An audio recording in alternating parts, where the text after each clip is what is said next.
it's funny because I feel like you mastered the angle of the baseline when you played. And it became a thing called the fucking Nash Dribble. When did that become a thing? Or was it just always a part of your game? Yeah. Because we both know, like, some guys get there on the baseline and it becomes like the deep water of the pool. Right. Guys are Panic. The panic. Yeah. Step out of bounds or panic, and I need to get back out to the perimeter. Force a shot. Yeah, force a shot. You're behind the basket. You don't quite know. You turn the ball over. Like, when did the Nash Dribble become like a staple for you? You know, it's a great question. Like, I don't remember when I started doing it. You know, I will say this though. I grew up, like, Wayne Gretzky was my hero when I was a kid, one of my heroes. And for anyone who watched hockey, he used to skate behind the net and stop, like, facing the play with his back to the boards. So why is that ingenious?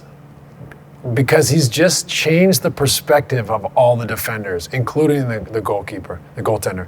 So the goalie's sitting there, the puck stopped behind him. So when he does this, what does he see? He doesn't know, where the traffic's going. Right, exactly. So he's doing this. Then defenders, they usually have their back to their goal, seeing everything in front of them. Right. Now they have to turn and face their own goal. So they don't know who's cutting, who's changing, right? So it always resonated with me how he was able to flip the script on the defense, change their perspective, put them at a disadvantage. And so I think I started realizing, like, okay, I'm able to get to spots, but I don't have a solution. Like, I can't jump over everyone.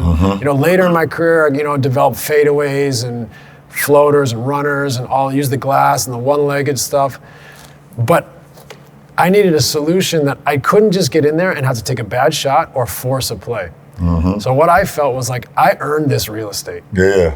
So I'm not just going to give it back to you by, like, chucking it out for a non-player, you know, a guy that's not a creator to have to catch it, go to half court, catch it, get it back. I was like, I created a defense is now, they're all turning to face me. They don't know who's cutting, who's spacing, who's relocating, and are they going to switch or are they going to try to get back? If they're going to switch, I'm in charge. I got a big on my guy, or I got the big that I can toy with. I can take him out. I can take a fadeaway. I can keep circling. I can probe, see which defender on the perimeter. So I felt like it was a real estate game. I'd earned that real estate. Now I'd changed their perspective. Now they don't know whether to switch and get back. If you're on the perimeter, you have to turn and see where's that ball now. It's in the teeth. It's a little bit like post to pass. Why that's successful is throwing in the post. Now as a defender, you have to see man and ball. So if I turn to see ball, I cut, I'm gone. Cutting, screen slipping, whatever it is. So I felt like I created an advantage. I created confusion. I changed their perspective. They had to look in ways that they were uncomfortable or they couldn't see both now.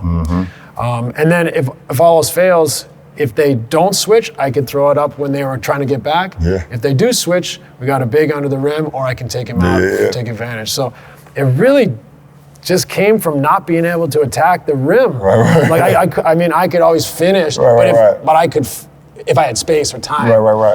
I couldn't just go at a 7-footer or a 6'6" dude, right? Like, so I had to think, all right, I got here, I can exploit this still, just not in the traditional way.